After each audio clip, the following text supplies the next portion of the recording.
Duta Besar Indonesia untuk Vatikan juga mengatakan benar. Sesudah itu, saya mencoba mencari informasi dari Kedutaan Besar Indonesia, Kedutaan Besar Vatikan untuk Indonesia. Belum banyak yang dapat disampaikan karena Dewan Para Kardinal baru akan bertemu untuk membicarakan hal-hal yang konkret besok pagi jam 9 waktu Roma. Informasi yang disampaikan oleh Duta Besar Vatikan untuk Indonesia adalah masa berkabung di Vatikan itu 9 hari. Jadi 9 hari sejak hari ini baru akan dilaksanakan pemakaman. Sementara itu, pemilihan paus yang baru itu mesti dilaksanakan 15 hari sesudah paus meninggal. Jadi bisa dihitung kira-kira 9 hari, hari ke-10 itu yang mana, hari apa, lalu konklav itu akan diadakan dalam waktu 15 hari sesudah wafat. Berapa lama konklav itu akan berlangsung tergantung dari keadaan. Sementara itu, besok pagi Kedutaan Besar Vatikan akan memulai membuka kedutaan bagi saudara-saudara kita yang ingin menyampaikan bela sungkawa atas kepergian paus. Dan besok pagi juga Kedutaan Besar Vatikan untuk Indonesia baru akan menyampaikan pernyataan resmi berkaitan dengan ini. Jadi yang sekarang dapat disampaikan baru seperti itu secara teknis. Masih akan kita dengarkan dalam berita-berita selanjutnya. Besok Kamis sore akan ada misa arwah di Gereja Katedral jam 6 sore. Dan diharapkan paroki-paroki di seluruh Keuskupan Agung Jakarta juga akan mengadakan doa-doa arwah di parokinya masing-masing. Hal-hal praktis yang lain pasti akan menyusul pada hari-hari ini. Untuk sementara, informasi-informasi yang sudah pasti adalah yang seperti itu. Saya tidak tahu apakah yang bisa disampaikan lagi. Mungkin teman-teman wartawan ingin tahu sesuatu yang lebih daripada informasi yang sederhana ini. Seandainya ada, silakan. Ya, kita bagi dulu ya, 3 dulu ya. Tadi dari ujung, dari TV One, kemudian nanti kedua, lalu ketiga dulu ya, nanti baru kemudian sesi kedua. Silahkan nama dan media.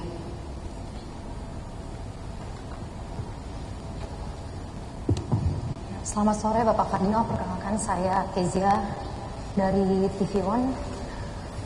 Yang pertama mungkin terkait penyebab kematian Bapak Paus, apakah sudah diketahui apakah memang karena bronkitis yang dideritanya ataukah memang karena usia?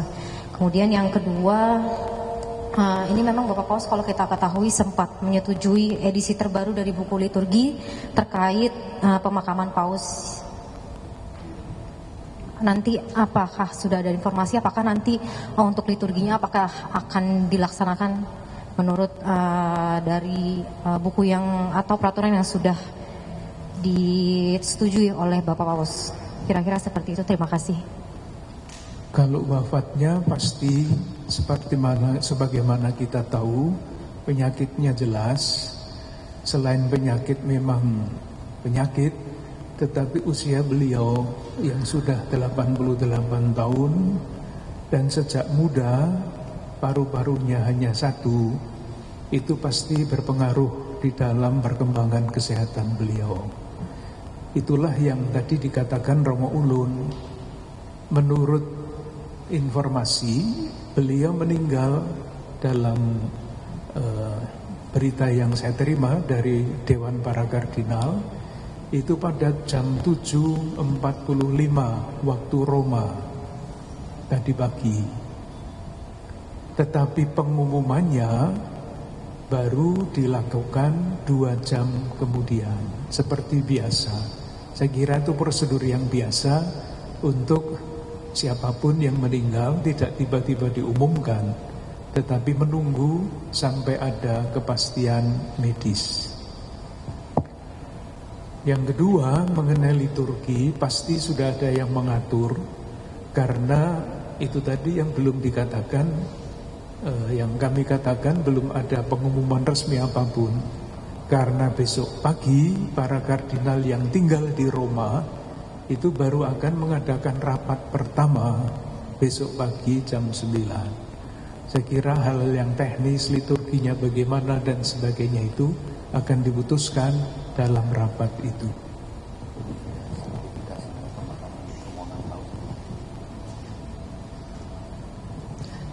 Baik, yang kedua, Mas, silakan. Ya. Ya, salam kenal, saya Juan Robin dari Narasi.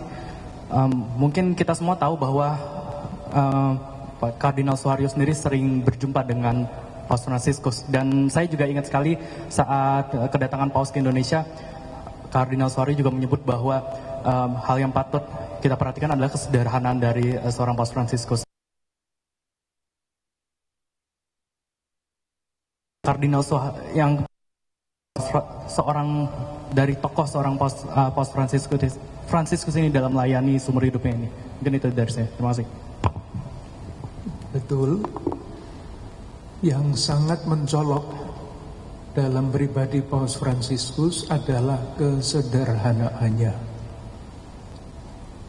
Kesederhanaan itu tercermin juga di dalam yang tadi ditanyakan, simplifikasi penyederhanaan upacara pemakaman Paus. Jadi bukan hanya ketika beliau masih ada di antara kita, beliau itu sederhana, tetapi bahkan ketika beliau sudah berpulang, tidak ingin upacara pemakamannya itu menampilkan kemegahan.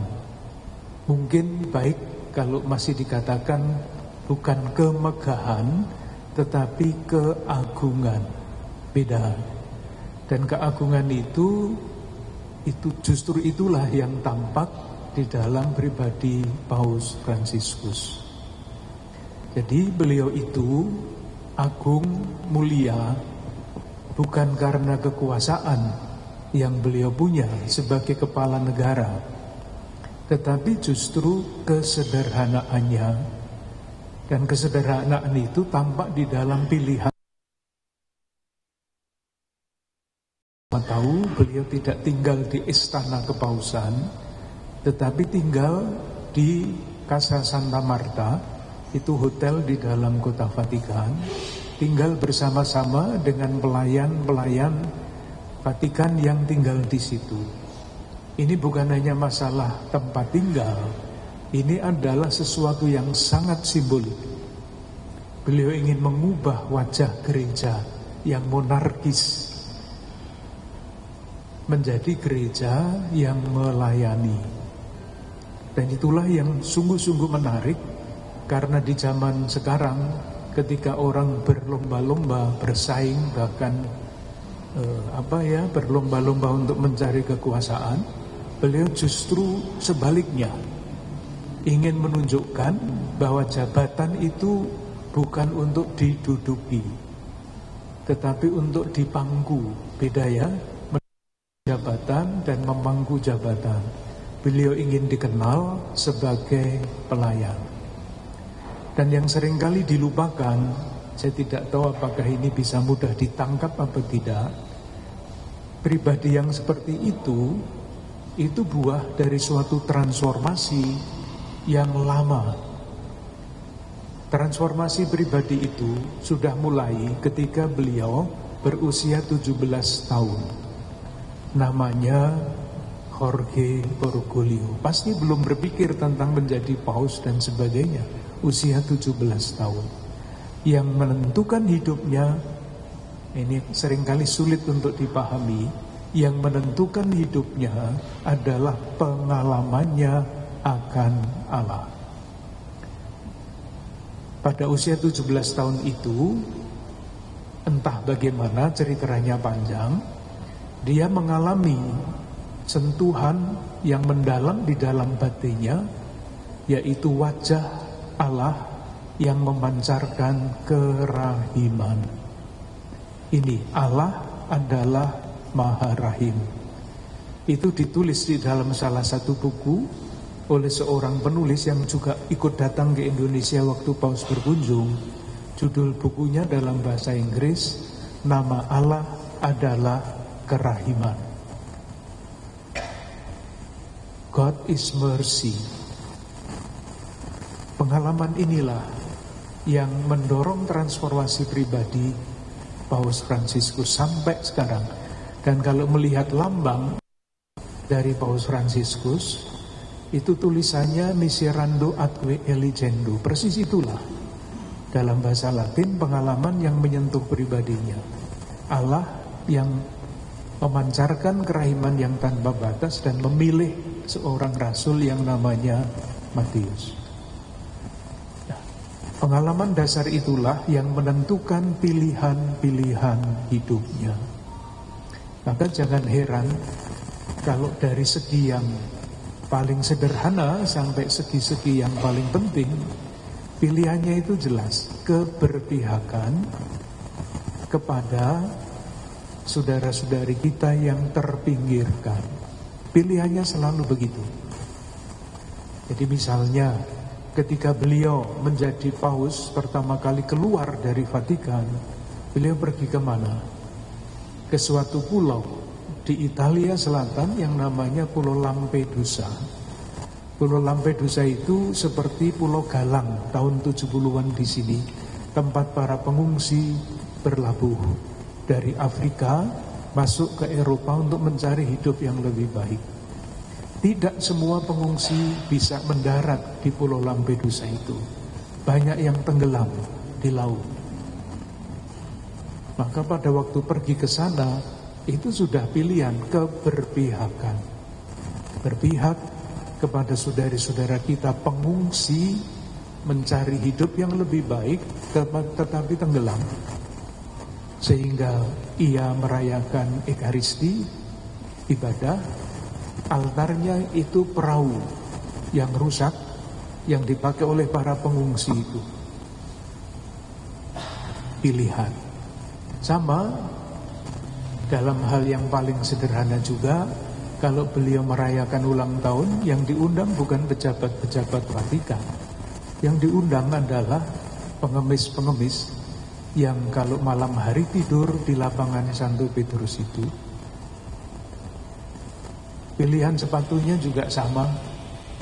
Paus itu sepatunya seharusnya merah, tetapi beliau tidak pernah menggunakan sepatu merah. Sepatunya ya yang biasa-biasa beliau pakai itu. Jadi dari pilihan yang sangat menentukan kehidupan gereja sampai pilihan pribadi yang sangat pribadi seperti sepatu, jam tangan dan sebagainya itu selalu menunjukkan keberpihakan kepada saudara-saudara kita yang kurang beruntung.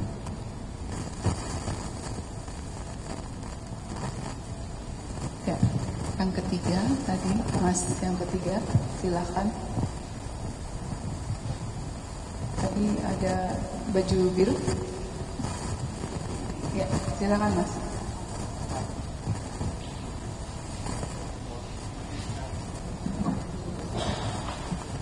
Perkenalkan, saya Asfar dari kantor berita Antara. Pak, izin melanjutkan, tadi kan dikenal dengan sosok kesederhanaannya begitu ya Pak. Pak Kardinal mungkin boleh diceritakan lagi, ataupun mungkin apa sih Pak yang bisa diambil sifat-sifat selain kesederhanaan tadi yang Bapak sempat sampaikan ketika mungkin kunjungannya seperti ya, kita tahu Bapak. Kita sudah menyaksikan bersama tadi konferensi pers yang dilaksanakan oleh Uskup Agung Jakarta Kardinal Monsignor Ignatius Suharyo.